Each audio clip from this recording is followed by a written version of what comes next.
What's up, guys? Welcome back to the Jared Williams Show.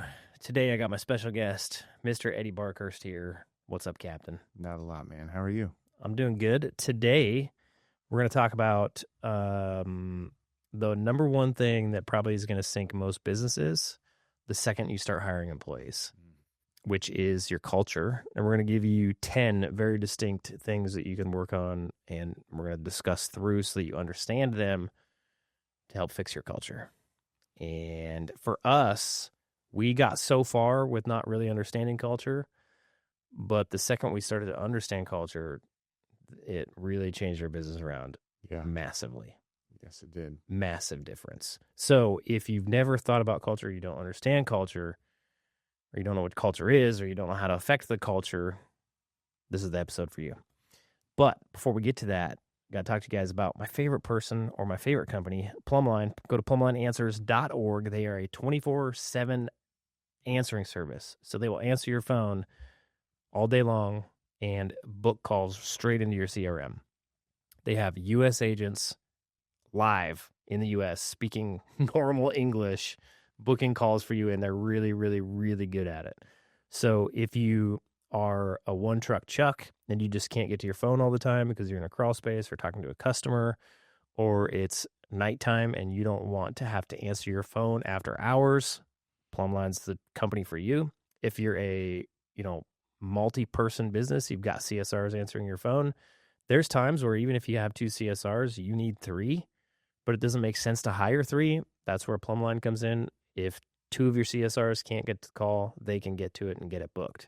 Also, your CSRs go home at night and you're still getting calls in your business and you're paying good marketing dollars for those calls.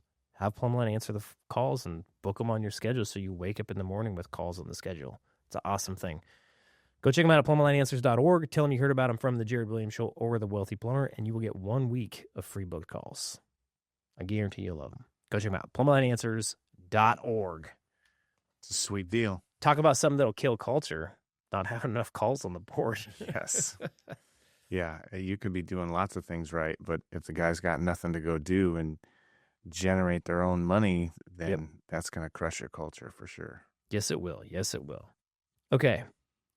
So we're going to go through this list. We created this list of like 10 things to talk about here, but I think number 1, what the hell is culture?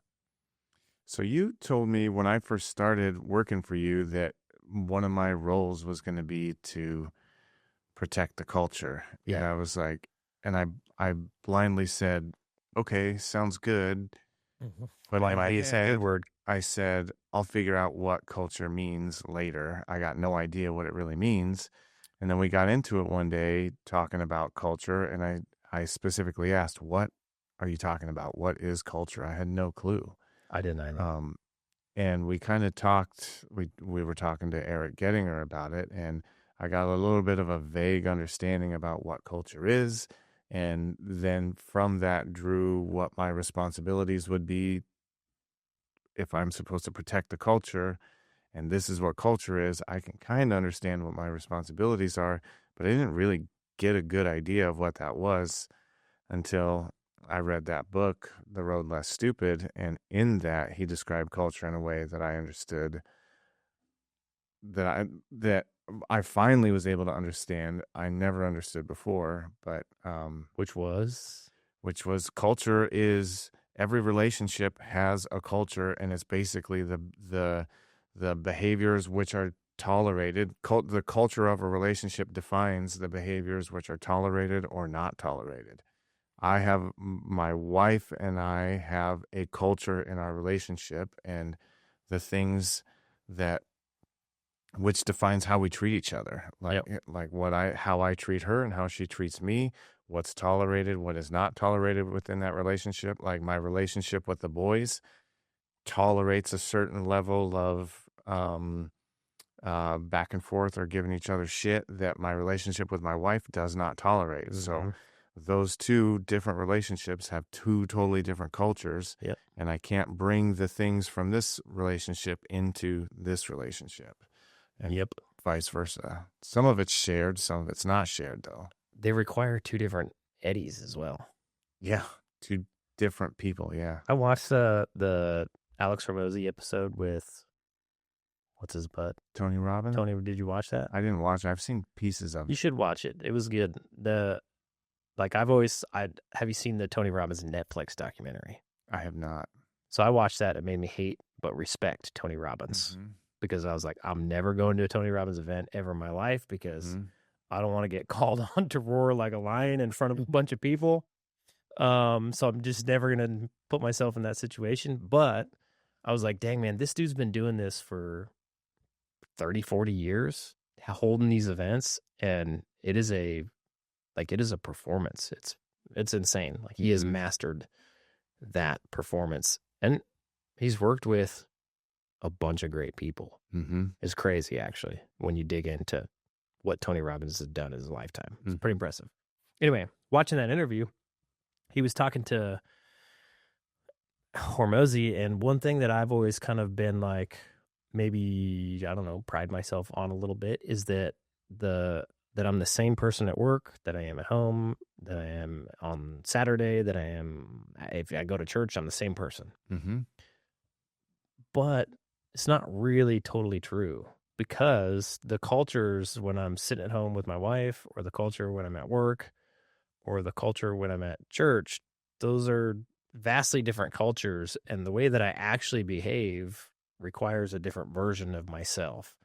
Like there's the work Jared, and then there's the at home with my wife Jared. And they're two different people. And that's actually how it has to be. 100%. We all do that, whether we know it or not. Like, how many times have you've got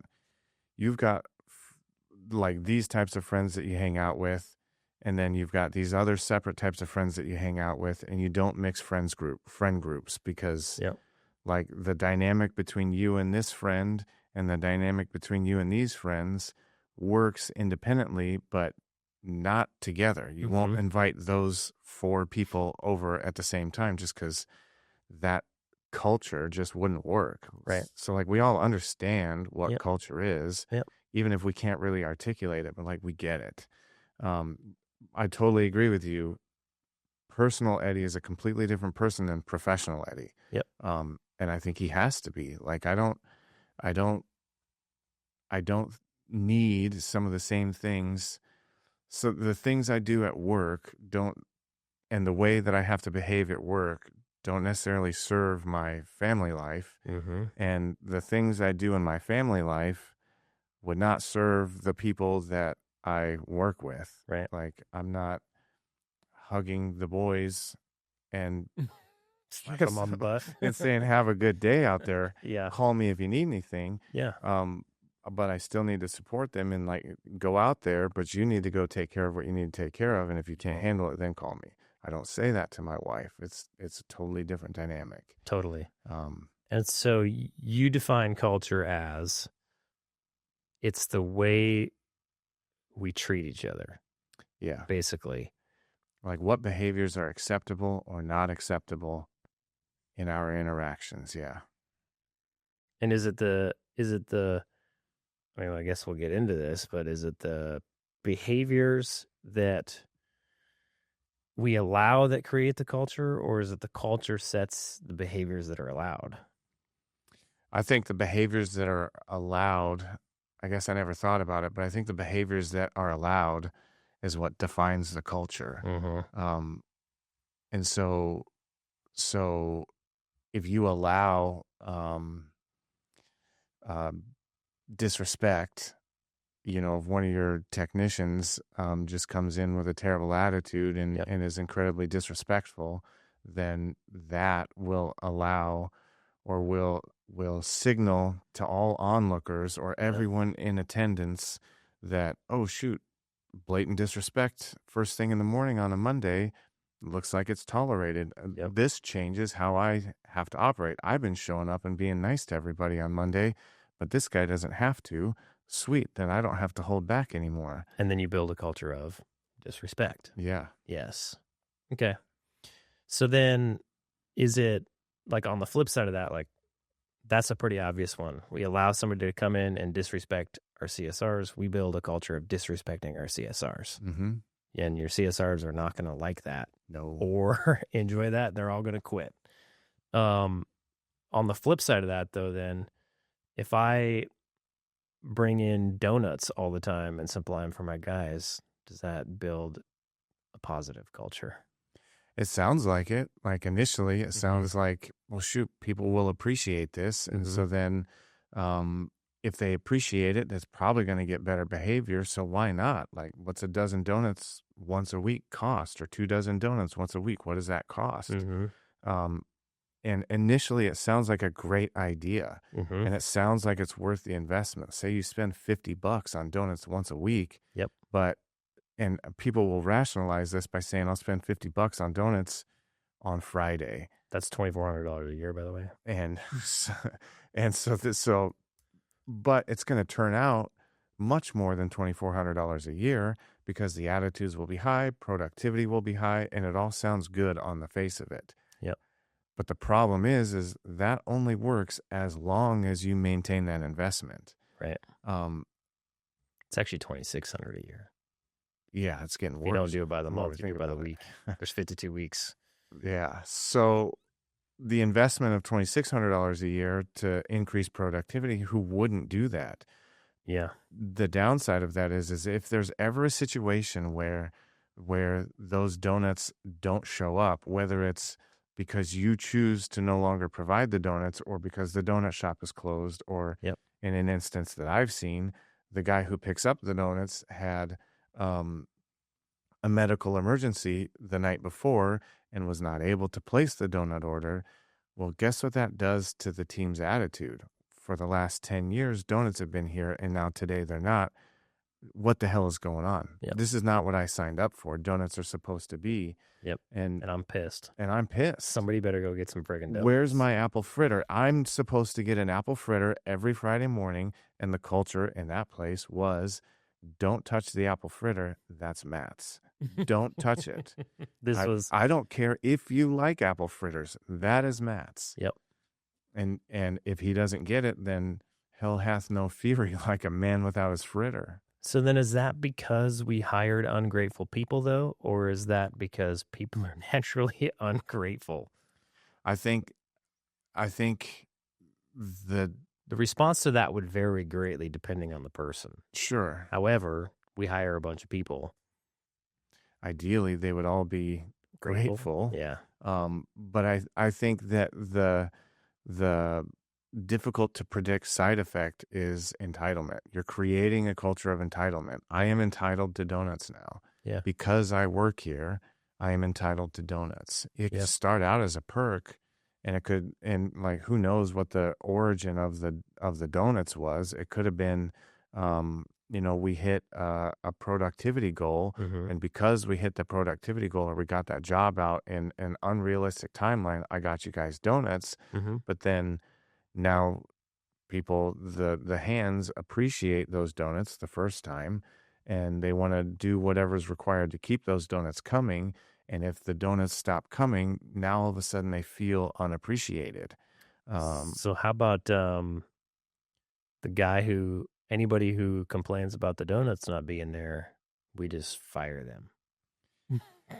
I think, would that protect the culture, or should we just not provide the donuts? Like, because there's that, like, how far do we push that line? Like, we don't provide, like, there are no benefits outside of you got a job working here to, we bring you donuts and coffee and snacks, and we'll pat your back and smack your butt on the way out. Like, how far do we go?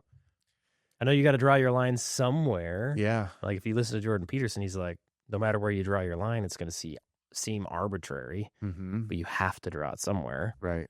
Where do we draw the line on that continuum? I tend to draw the line a bit more strict in that I'm not providing you nothing. Are you hungry why is it my responsibility to provide you with nutrition or calories or macros or water? Like, if I wasn't here, what would you do in that instance? Would you starve until someone came along and provided these nutrients for you? Not that there's nutrients in donuts, but I mean, but maybe a handful. I mean, it's funny. Some people show up and they expect me to have bottles of water or a water fountain available to them. I don't have any of that. I got a whole sink back there full of water if you want it, but I don't even have a cup for you. So why would you come to work today without a way to drink a drink? Yeah. How many gas stations why am I responsible for providing you with that? Me and you have, I feel like, tended to draw the line closer to we provide very little. Mm-hmm.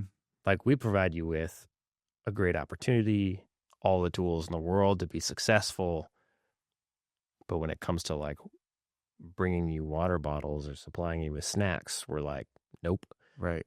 And I think that comes from, we'll probably get into this, but it's like more like me and your style. Mm-hmm. We don't expect to come to work and have filtered water and cups to use and donuts, and we bring our own water. If we want donuts, we'd bring our own. Mm-hmm. We bring our own, like we pack our lunch. We're very prepared individuals. Yeah. So, okay. So the understanding of culture at this point, and I 100% agree with you. And the funny part is like when you were in and I was like, it's your job to protect the culture. I didn't know what the hell that was. Yeah. I had no idea. You just knew that was something that needed to be done. I knew it.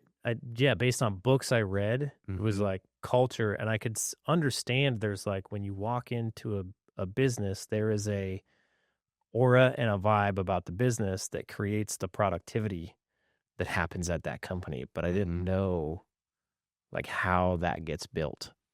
I didn't either. I didn't know if it was just something that existed. It's like the sum of everybody's attitudes there. Yeah. Or was it defined by the authority, and when you come in here you adopt this attitude? Yeah. Or like it just like is whatever it is. I had no idea. Yep. I don't even like the word vibe. I don't know what it is. I know how to use it in a sentence, but I couldn't articulate what a vibe is. And so like understanding what the culture was incredibly difficult for me in the beginning. Yeah. And it's very simple to say the culture is how we treat each other. Yeah. Okay. And then culture gets created. This would be point number 2, that culture is created, and it gets created either intentionally or by accident. Agree. So we have a choice. We can just let the culture shape itself, or we can intentionally shape the culture that we want at our company. A culture will exist. Yeah. Whether you going want to it to or exist. not. And so the way that we shape it intentionally is by defining, well, not even defining, but you need to define what you allow and what you don't allow. Like draw that arbitrary line in the sand and say, we allow this, we don't allow this. And if anybody crosses the line into things that you don't allow, what do you do? If they cross the line advertently or inadvertently into the things you don't allow. So if it's advertently they cross the line into that which you don't allow, then you got to let them go. That speaks to their character. Crossing the line, I think, probably speaks to that person's character anyway. And so then the question is, did they purposefully cross that line, or did they inadvertently cross that line? If they inadvertently cross that line because they didn't even know it was there, then I think it's our responsibility to kind of find out, hey, you crossed this line. Why? Why would you cross that line? And we need to know if it was temporary, like lapse in judgment, or I've got a lot going on at home and I was not paying attention, or was it chronic, like I'm just an asshole, so I cross lines. If you've got a problem with that, then do something about it. And so what's the protocol on that? You cross the line, we're going to pull you aside and say, hey, you crossed the line, you can't cross this line. End of story. If you cross it again, we're going to have another conversation. I suppose it depends on the severity of the violation. Like if it was an integrity thing, and you know, I pay the credit card every morning, and if I see there's a $500 charge at Publix, and one of the guys bought a month's worth of groceries at Publix, then I'm going to bring him in and I'm going to ask him, whatever it is, I'm going to bring him in and I'm going to ask him, why was this charge at Publix? And if it was as simple as soon as I did that, I knew I messed up. I grabbed the wrong card out of my wallet. I have a Chase card, you have a Chase card, and I just grabbed the wrong one. Yep. Then that's going to change how we proceed. If he goes, shoot, I didn't think you'd see that, then that's really going to change how the conversation goes. Something like that, I wouldn't, if it was on purpose, I wouldn't, all right, give me the card, give me the keys, clean out your van, get a ride home. You can't continue here. Yeah. But if it was accidentally, I read this book called The No Asshole Rule, and one of the things in that book is you need to determine whether this person's actions were temporary or chronic. And if they're temporary, then that changes how you handle them. If it's chronic, then you really just need to get rid of them. Yeah. Unfortunately. Yeah. That's the hardest thing about managing people, is getting rid of the wrong kind of people in your business. To me, the hardest part is like you can determine. It's easy to tell whether this is a pattern of behavior. Like it's not easy, but I mean, if you know to look for it, you can start looking for it. And if you recognize a pattern, then it's probably chronic and you need to get rid of them. But to me, I always wonder, like, is this temporary? What and depending on the type of person, they may mislead you with their explanation and say, no, it was just temporary. This will never happen again. And I will want to give them some grace and say, okay, this was temporary and it'll never happen again. I hope you're right. But I always wonder, am I re-releasing this guy out there to reoffend? Then am I the idiot for allowing that to continue? What am I potentially doing to the culture? Or should I just cut him now? Yep. And then I fast forward a bit and I say, man, I cut that guy. He could have been great. Maybe he just needed a little help reforming. Why couldn't I reform him? It's tough. Yeah. I agree. Okay, so I had a Gary Vee quote about culture that I liked because I thought culture was filling the snack bin with good snacks for the boys. Yeah. Making sure we're being encouraging and blah, blah, blah, blah, blah, blah. And turns out I was wrong. And then what we suffered with was a culture of entitlement. And then you came in and had a new understanding of culture of like, no, it's what we tolerate in our company. And right now we're tolerating all this stuff that's leading to entitlement. And I read this Gary Vee quote and he said, culture isn't free donuts. It's firing dickheads. Yeah. Yeah. Yeah. It's totally right. And everybody's seeing that go down. Yep. Like we didn't realize, and in the beginning, we didn't realize how important that was. Yep. And I look back and I wonder if we would have gotten rid of this dickhead in particular, what would have the effects been? Like, I know there was a lot of people that changed their attitude or felt suppressed by us keeping this dickhead around. Yep. If we would have gotten rid of that guy, then what could that have done? What benefits could that have provided the people that remained? We'll never know. We'll never know. No. But I imagine it would be pretty huge, pretty measurable. Totally. And that's why we have, right now, we have a second go at this with Wahoo.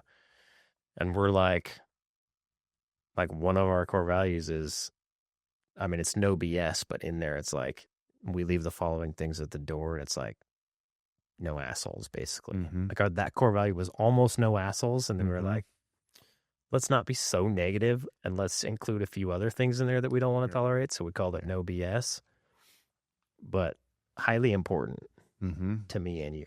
Highly. Yeah. Like we are going to work extremely hard to protect the culture at this company above and beyond probably most other things because I believe that if we're all on the same page and we don't have like all the things that we don't want to tolerate, we just don't allow them, Mm-hmm.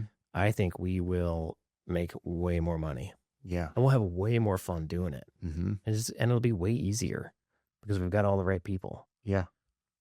Okay.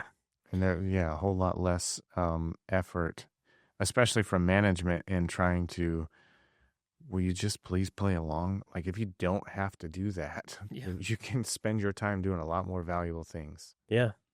And so defining that line, like, I feel like a lot of people think that culture is just like, it's how we treat each other, but also there's like the culture of how your techs treat your stuff.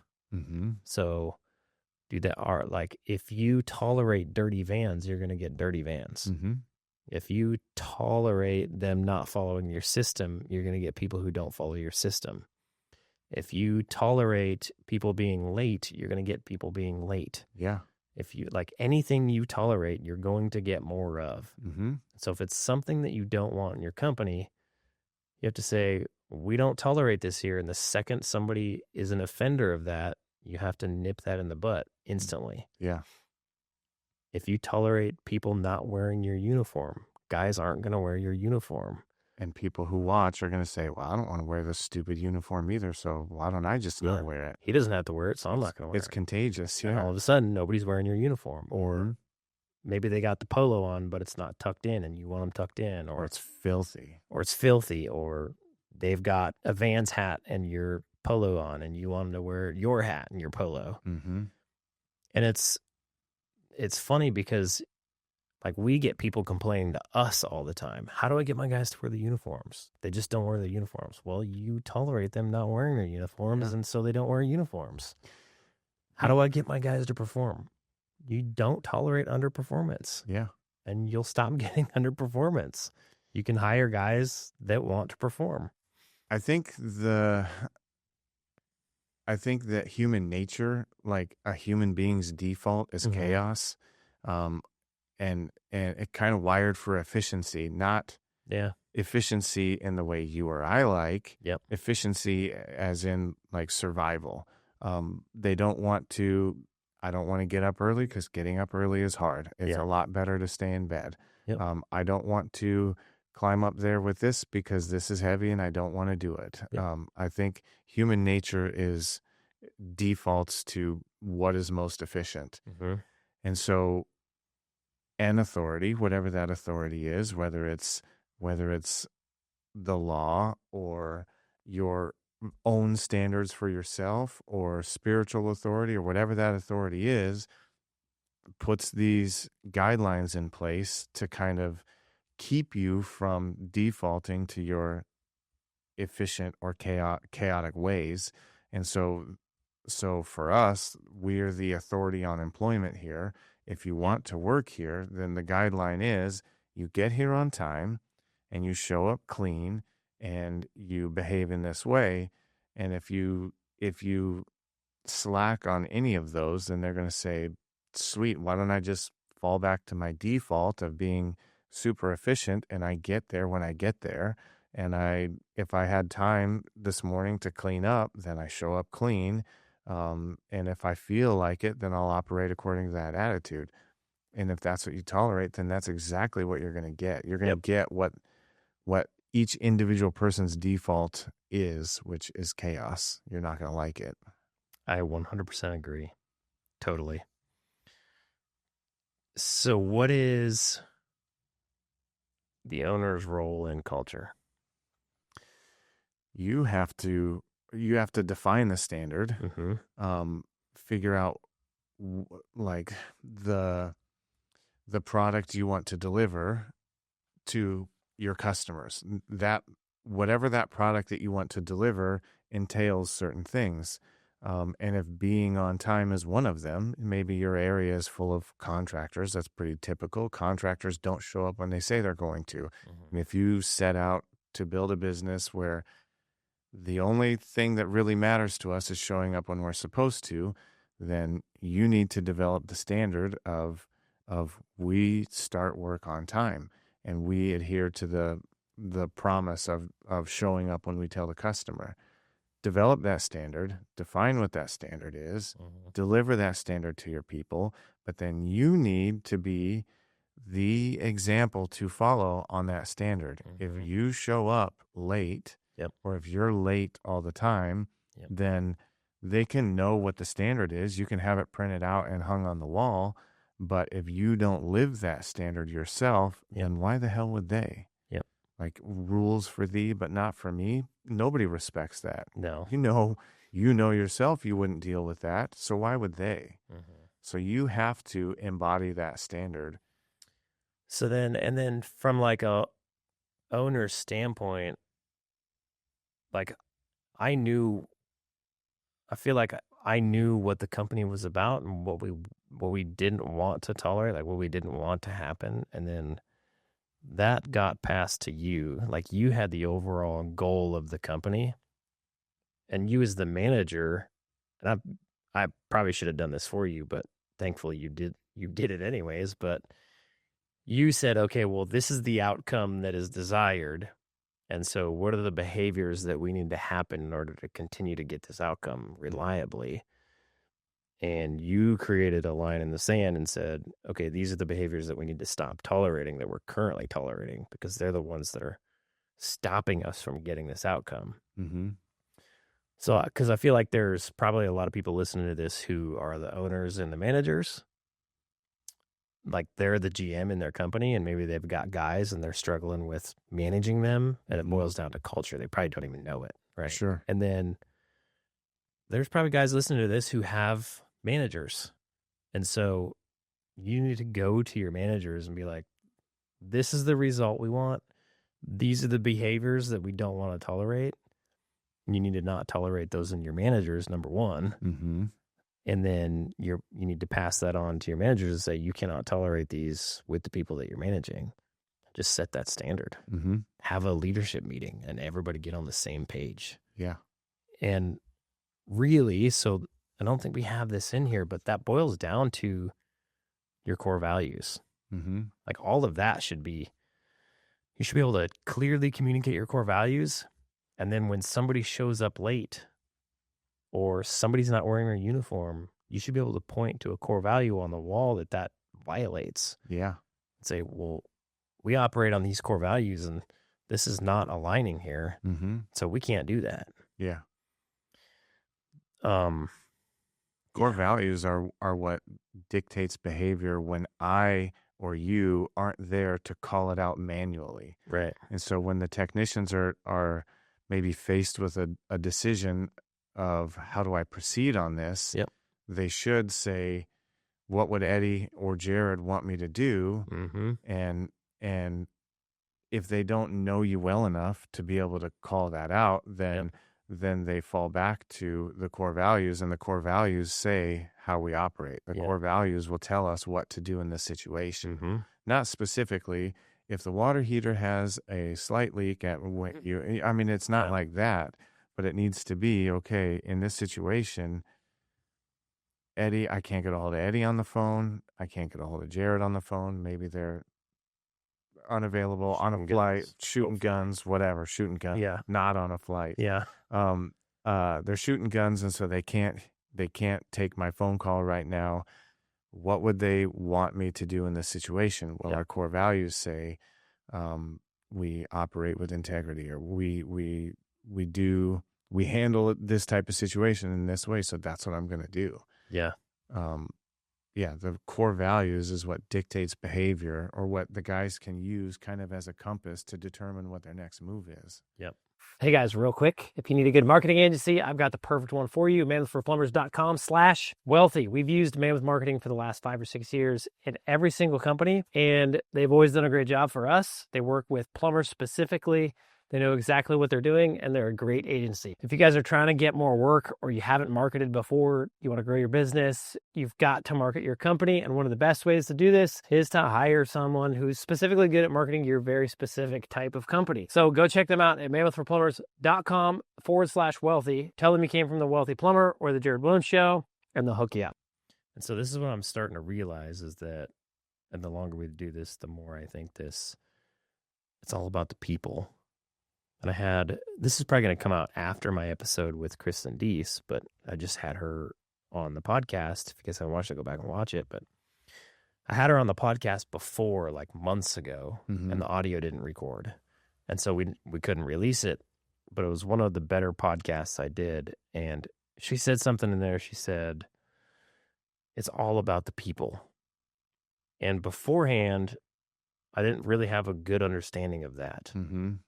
And what I am starting to understand of what she meant by that is that it's literally all about the people that you allow in your organization or don't allow. And that it all comes back to your core values. So these core values, I'm starting to understand, like, me and you operate in a very certain way. And it's why we have worked together so well, because we have the same core values. Like I've said that a million times. We have the same values, and so we can, very different skill sets, same values. It's funny because me and you are so different in so many ways. Yep. But like if you were able to dig down deep enough, you'd find that we operate on the same values. We operate on the same set of core values. And it's what makes our relationship work and why we work so well together. And so if you take that a step further and you just keep expanding that, where we take our values that we share as business partners and we say, these are the values that we actually stand by and live by and aim to operate on. And anything outside of these standards is disgusting to us. And you find people that have the same core values, that operate under the same values, and you bring those people into your organization. That's what she means by it's all about the people. Yeah. It's all about finding the people that align with your values. The tricky part about that is that you have to know what your values are. Yeah. And I feel like a lot of people haven't even thought that through. Right. They're just like, I just want to make some money or whatever, or they don't have any values themselves, which is probably not a good thing. No. I feel like that's very common, but I feel like in a business owner, you're not going to make it if you're just like, I just want to make more money. You're not going to make it. This is not going to work. Yeah. It's not enough reason to keep pushing through all the BS that comes along. No. And like, you'll be so stressed out. Like if you've got no values guiding you, you'll make poor decisions that will stress you out because you don't have values to make decisions based on. And you'll make all your decisions based on which one makes me the most money. And that's not a good thing. Yeah. Yeah. So part of what I'm trying to get at is like, you won't be able to develop your culture. Like you won't know where to draw that line until you sit down and think about these values that you stand by. And it's not core values that every other company has. It has to be straight from the owner. It shouldn't be popular core values. Like it's not. Nope. Like I went to ChatGPT and I asked the top performing companies, what are their core values? And I adopted those. That's not what it should be. Like you can share some values with that, but it needs to be values that you yourself operate under. Yep. I agree. 100%. And the more we do this, the more I realize that that's the key. Like, yes, pricing, marketing, all that stuff matters. All the systems in the business matter. But none of those things are going to do you any good. They're going to do you good, but you are missing out on maximum potential with your company. And if you don't, like, you're missing out if you don't understand your core values and you don't implement them at your business. Actually make decisions through the lens of your core values. Yeah. And get the right people in. People have employee problems, and that's why. Yeah. That's it. They just have the wrong person in their business. Yeah. It's crazy. So, like, I've had a lot of people work for me. There's people like you and, like, my son Costin, and we got Mason in here, and your daughter works for us, and they're freaking easy. They're the easiest employees ever. Yeah. and they're productive and they do stuff in a manner in which I like, and they don't cross the line. And if they do, and I tell them they cross the line, they step right back over the line. And they're Yep. like, okay, yep, I get it. That makes Mm. sense. And I've had people who don't fit with the same core values, and they come into the company and they're a pain in the ass. Mm-hmm. And they do things, and you're like, why are they doing that? What's going on? What's Mm-hmm. happening? And then you try to reprimand them, and they're like, they throw a fit or have an attitude, Yeah. and it's not fun. You can guarantee that those people, like, they recognize that you or I are the authority here. And if they continue that behavior, then there's going to be repercussions that they don't like. Right. And so what that will do is it will modify their behavior in front of you for the amount of time that they think you're watching. Yeah. And so if you say, don't you ever show up late here again, then they're going to say, okay, cool. So then the next time they're going to be early, and the next time they're going to be early, and the next time, but that amount of time that they're early is going to start shrinking and shrinking and shrinking until they're late again. Yep. You can change behavior temporarily. Anyone can get their shit together for a little bit. Yep. But after a bit, that wears off, and the mask falls, and you see that that's just not. And it's not that those people are bad people. No. It's just that they're not a good fit for your company. Mm-hmm. Like, they could go find a company that they can work at where they can be late every day and nobody cares. Mm-hmm. And they need to. Yeah. And you need to allow them to do that.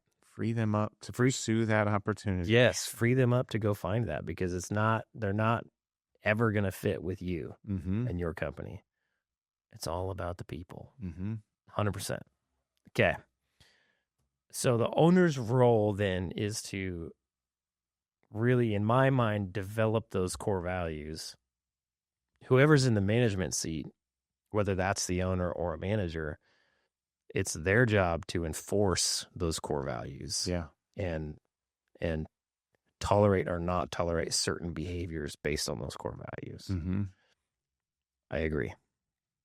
And then, articulate them, point them out when somebody's in violation of that. Yes.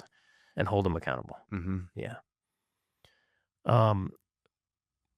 Why does culture affect performance? Like, is it possible to have a high performance with a bad culture? Probably. Or does it require both? I think you can, but I think it's pretty fragile. I think you can have high performance with bad culture, but I think it's pretty fragile. I think that pressure, like when I'm talking bad culture, anything that would be bad culture is like not what you define as good culture. Right. Or it doesn't align with your values. It doesn't follow your values. That is a culture that you don't want. So bad culture.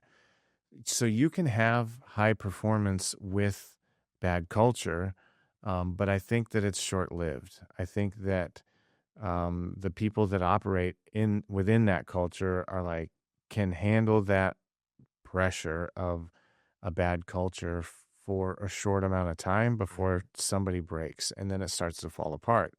You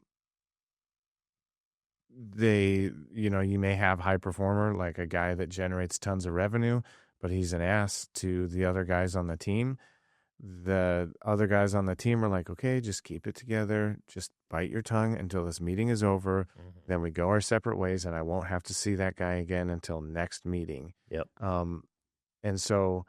And if I were to allow that guy to continually disrupt the meetings and be a jerk to everybody, I'm allowing bad culture that doesn't align with our values.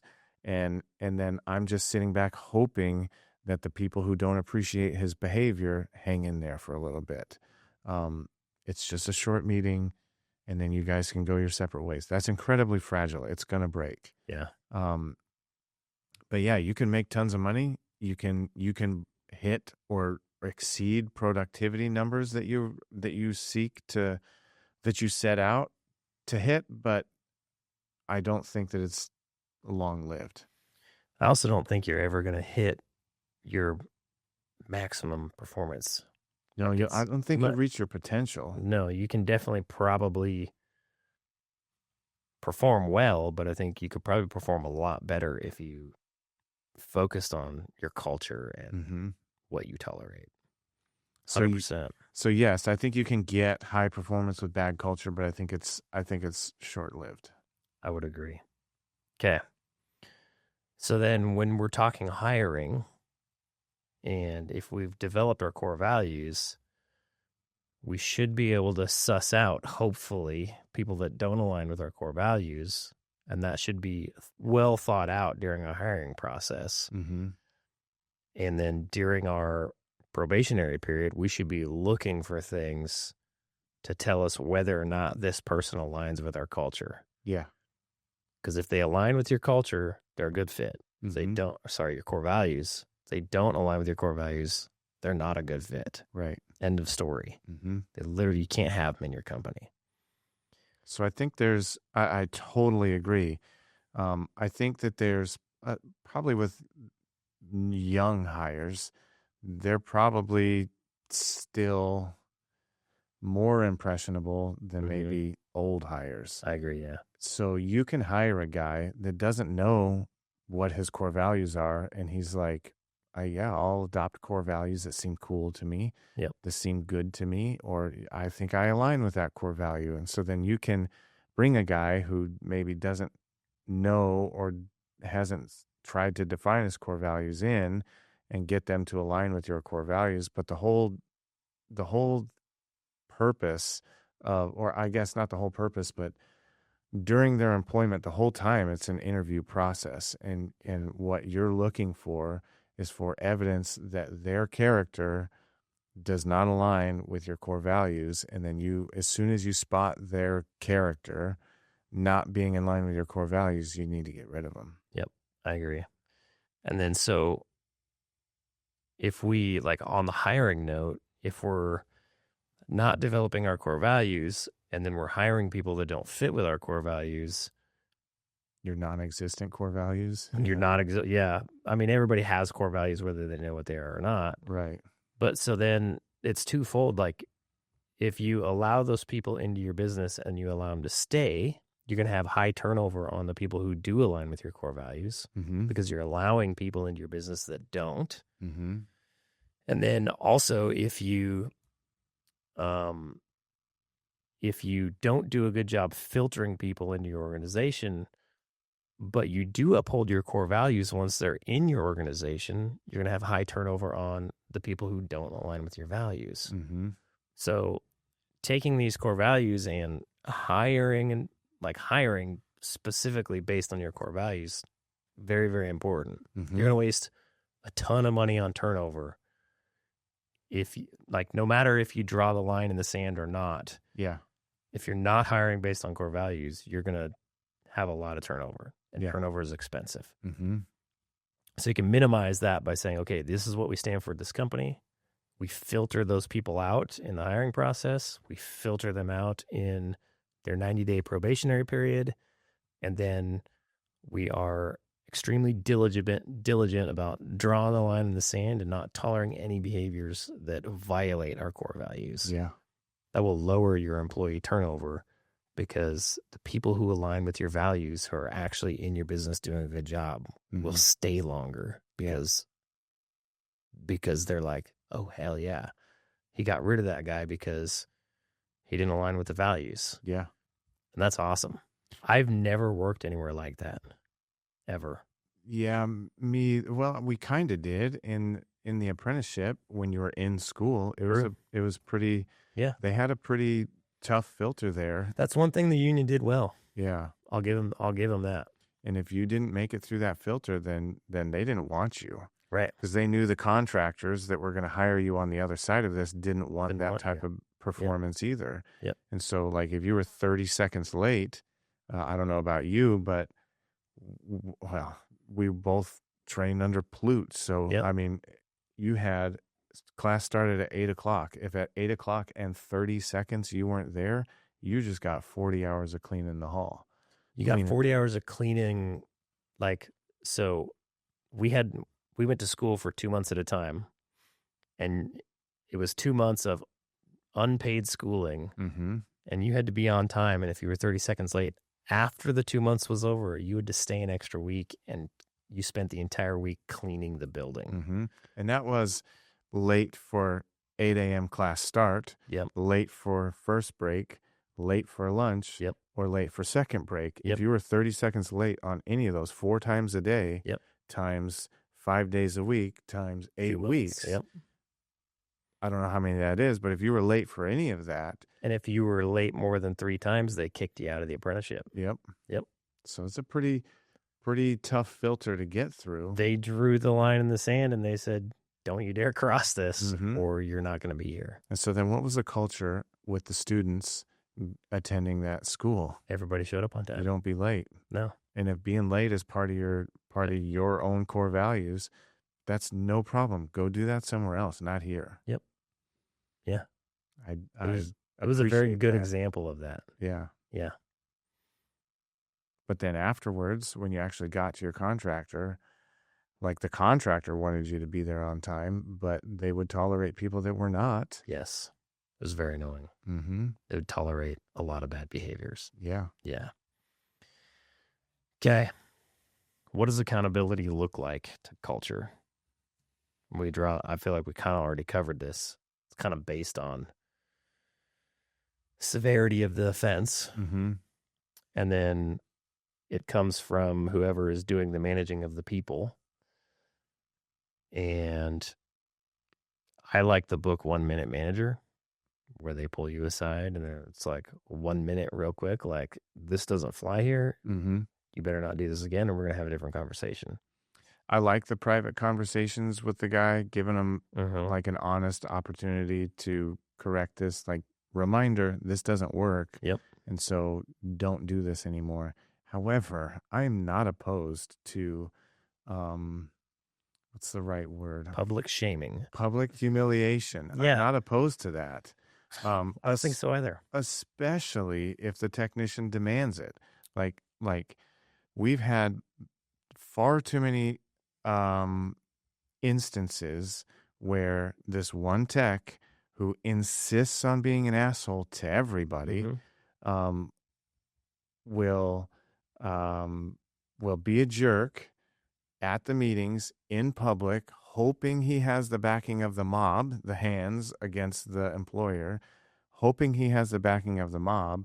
And when I don't back down from that and say, fine, you want to have this conversation now? Let's do it right now in front of all of these people. He is going to lose and I am going to win. They usually back down right away and they go to escape. I'm more than willing to do that if that's what you want to do. Agreed. I would way rather me and you did this one-on-one. But if you want to do it in public, we'll do it in public. Yeah. And you're going to look felt like he was going to have the backing of the mob and we're all going to crush him and Eddie's going to lose. And you have to be, if you're going to be the one who holds people accountable, you have to be willing to do all of that. I agree. There's also those little things that would be ridiculous to pull somebody aside for. Like they don't have their company hat on. They have some other hat on. You need the audience. Just call it out. Yeah. To see. Take that hat off. Yep. You either take that off or you get the real hat on. If you want them to wear their shirts tucked in, which I don't personally care about, and they show up to your shop without a shirt tucked in, hey, tuck your shirt in. Yep. Call them out on it. Everyone needs to see that you're actually not going to let that fly. Yeah. You don't walk in this building without your shirt tucked in. You have to set the standard. Yep. Yeah. And those little things would be ridiculous to say, oh, duly noted. Let's schedule a meeting with Tommy. Right. Hey, Tommy, I noticed you didn't have your shirt tucked in. Not doing it. Just avoid all that crap. Just call it out. Yep. Right in front of everybody. Yep. I agree. What about like somebody violates your culture and you don't tolerate it, and so you end up firing that employee? Do you tell all the other employees this is why this employee got fired? I think in my experience, I would start the conversation with This person no longer works here with us, but it always leads to what happened. Yeah. Somebody asks what happened. Mm-hmm. And so not necessarily, but yes, I will, because it always turns into that. Oh, Right. what happened? Where's that guy? He's not working with us anymore. Yeah. Oh, why? Well, if you want to know, He showed up late 3 times. he showed up late 3 times, or he kept protesting this, like we changed our strategy from this to this, and he kept pushing, saying, no, I'm not going to do that. Yep. And we told him that you have 2 options. You either do what we say, or you find somewhere else to do whatever you want. Yep. And he chose to go somewhere else. I think that's like, I don't take every opportunity to humiliate the guy who's no longer here. However, if I think it's useful, Yeah. for all the audience to see, oh dang, that guy said he wasn't going to do this. I was thinking about not doing that too. But I like working here. Now I have to choose: do I want to work here, or do I want to go find another job? Yes. I think there's a ton of value in that. I agree. Don't let that opportunity go to waste. And so what would you say to people who are scared to do this because they have such a hard time finding people? I would say I understand. Like, I understand your hesitation. Mm-hmm. However, in my experience, I've seen where removing a person actually is incredibly beneficial for the company. Agreed. We've made more revenue. In fact, we got rid of a guy who wanted to protest a lot of our methods, and not necessarily because he had a better strategy, but he thought that what we were doing was immoral. Yeah. And if you think that the way we provide the service that we provide to our customers is immoral, you are signaling that you do not align with us. And who knows? I mean, that's kind of a liability having that guy out there. Yep. So we relieved him of his duties that very morning. Yep. And we made more money that month than we did without him. We continued to make more money without him. Yes. Yep. So it was a net positive to remove that guy from the team. Agreed. There's that. And then also part of the reason you're having a hard time hiring and finding people is because nobody wants to come work for you. Yeah. Because you haven't thought through some of the people you have on the team, maybe. Probably. And you haven't thought through your core values and what it is that you stand for as a company. And you haven't been preaching that message out to the public. Mm-hmm. And so people don't know whether they align with you or not. Mm-hmm. Like, if you do this, you'll be the odd company out there. Mm-hmm. Like, if you're like, these are our core values, this is what we stand by, and you position your hiring, marketing around those things, mm-hmm. people who love what you're about will want to come work for you. Yeah. Yep. And you will have employees wanting to come work for you. They may not even know, like, they may not be able to say, right, they have this thing that I really like, but they'll be thinking to themselves, man, there's something different. That looks cool. And I want to get in on that. Yes. I don't know what it is, but I want in on it. Yes. Have you ever said that about a company? Yeah. Yeah. Have you? I have. Yeah. You offered me the job to be a technician at Prospector. Yeah. And then asked me if I would be the manager there. And from the first time you started telling me what you were building at Prospector, I started to kind of get a picture of what that might look like. And I told my old lady, I was like, dude, what Jared's building is pretty awesome, actually. It's so different than what I'm working under now. Mm-hmm. I kind of want to go over there. And she said, oh yeah, why? And I told her the things that you were doing. And I said, and that's not the way that anybody's worked where I've worked. Right. I kind of went in on that. So it works. It works. You're proof. Mm-hmm. I like it. Okay.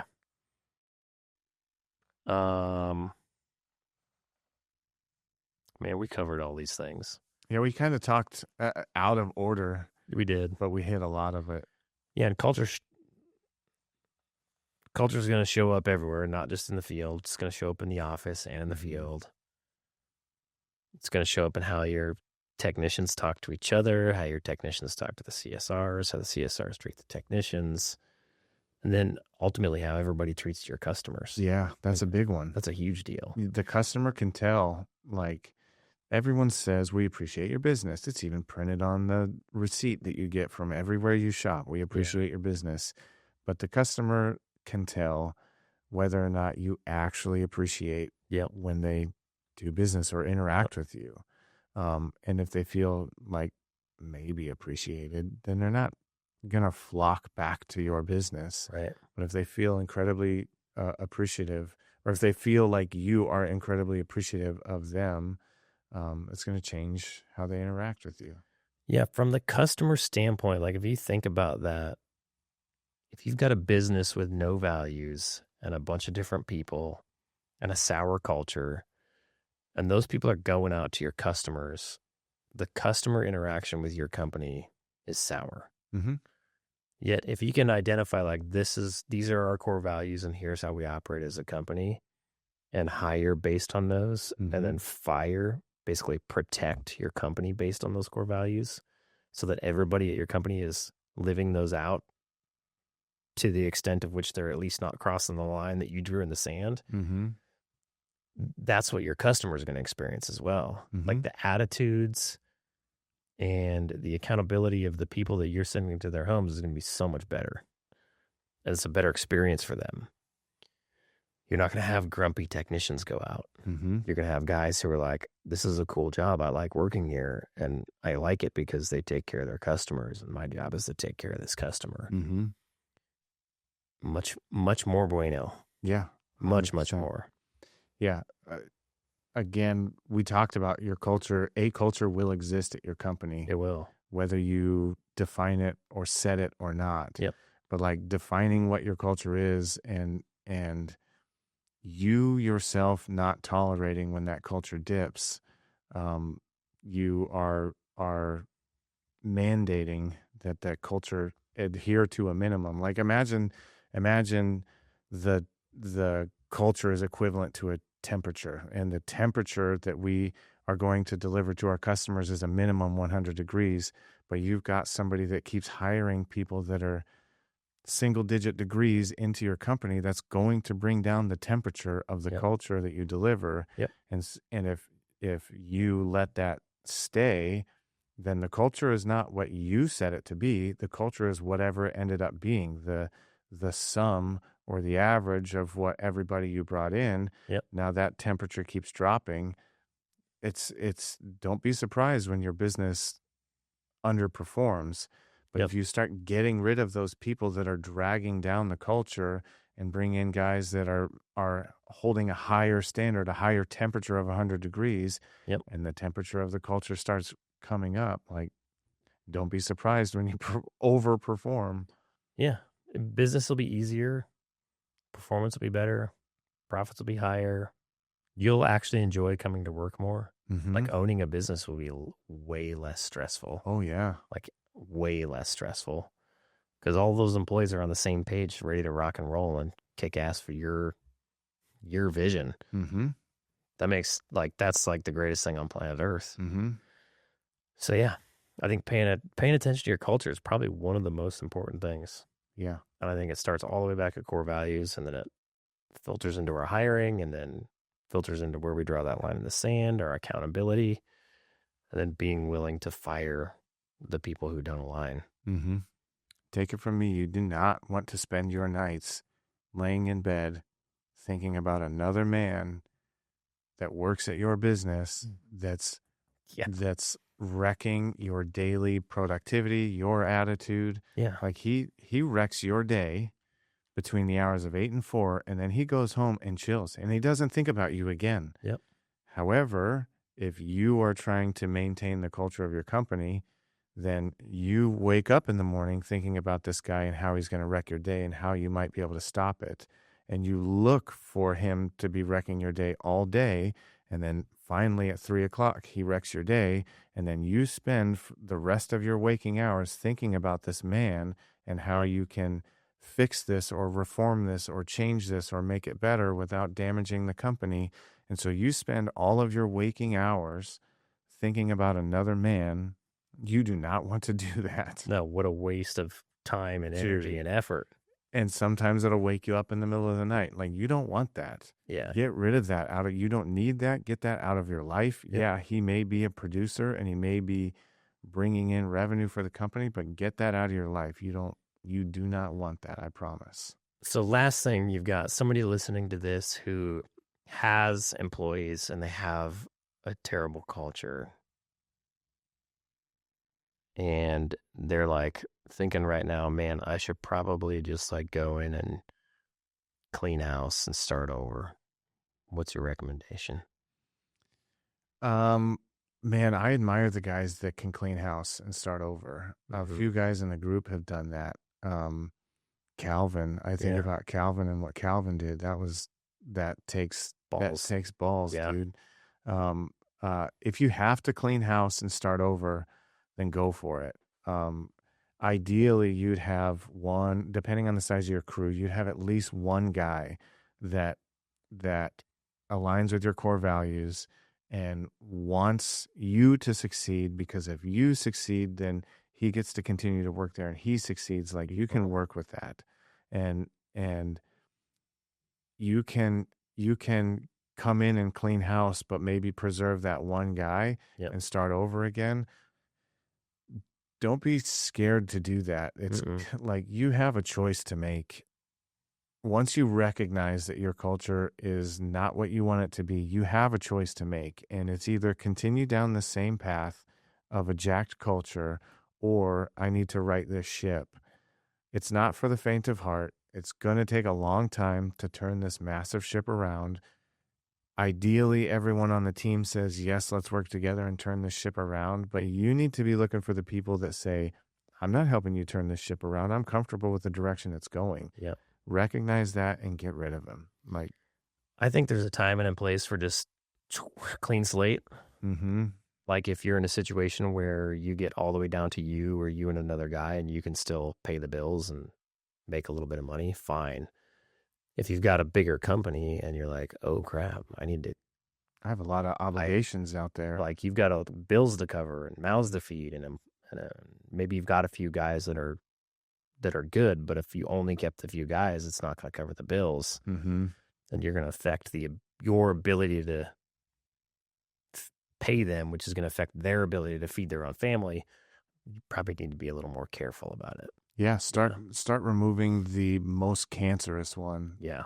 In a situation like that, where like I can't cut all 15 of my guys, right? Then you need to find the one that you think is the most cancerous. Don't ask them, hey guys, if y'all had to vote one person out today, who would it be? You already know. You know who it is. It's the guy you're thinking about when you should be asleep. Yep. Cut him, and it very well may be that if he goes, I go, fine. Is there a world where if you all of a sudden start holding that employee accountable, where they change? Possibly. I like to think yes. I would love to say yes. I don't know that I have that faith in people. I would like to say yes. Yeah. But people don't want to be called wrong. Yep. People don't like that. They don't handle that very well. And you and I both know that some guys in the trades think that they're greatest, godlike. Yep. And so if you say that they're doing something wrong, then that wrecks them internally. Yeah. There's a part of me that's white-pilled enough that thinks, yes, you can reform this guy. It just takes the correct teacher in order to reform this guy. But it all comes down to how much time, effort, and energy do I have to devote to reform this guy? And is that investment going to be worth it? Well, do I even have the skill set? Or do I even have that time, effort, energy? Like, that person might be a good employee somewhere else, but and he might be a good future employee for your business when you have more time for that kind of stuff. But don't try and pretend that you have the capacity when you don't. Yep. I can't tell you how many times I sat in this meeting, in our meeting, and like kind of secretly fuming inside because this one person, I know they're about to get out of line. And then I look over at the other guys in the meeting that I have been, in a way, neglecting them, not giving them attention to help them become better. Yeah. When I know that they're in alignment and I know that they're a great member of the Yep. team, and I think about the amount of hours I spent focusing on the guy raising hell. If I would have taken that same amount of hours and invested it in the guys that I know are great for the team, Yep. then that would have shifted the culture instantly, because the attention would go to the guys that are in alignment with the culture, and it would not be put on the guys that are out of alignment with the culture. Yep. And he would feel like the pariah, and he would either say, well, screw this place, I'm out. Yep. Or he would say, I want that kind of attention, I'm going to fall in line a little bit better. I can tell you right now, 2 guys that align with the culture doing 500,000 is better than 1 guy that doesn't align with your culture doing $1 million. Because this guy over here that doesn't align with your culture doing $1 million is costing everybody on your team revenue. Mm-hmm. And if you were to get rid of him and give the rest of your team that opportunity who align with your culture, you'll make more money. And it'll be easier to do it. 100%. Yeah, it's just a hard decision to make. Yeah. But you have to. Yeah, I feel responsible for like they're on the team and they get a paycheck from this, and I mean, I get some insight into them. They're not supporting, this person wasn't supporting a family, and he had zero indication of that on his timeline. But I still, like, he has a paycheck, he's got bills, he's got things he wants to do. So I would like to keep that coming for him if I can. But they have a responsibility to you too. Yeah. And it's not just go turn wrenches for you. No. Most people are most business owners are too nice. Mm-hmm. And they don't expect enough out of their employees. Yep. That's really what it is. They tolerate way too much. Yep. And they just need to quit. Yep. Totally agree. Cool. Okay. Well, if you guys liked this episode and you want more information like this, click the link in the description or in the comments down below and go check out our coaching community with, I don't know, over 850 some plumbing business owners in there, kicking butt and taking names. And you get a 7-day free trial. Check it out. Love it. Keep it. If you hate it, cancel it. Click of a button. See you guys.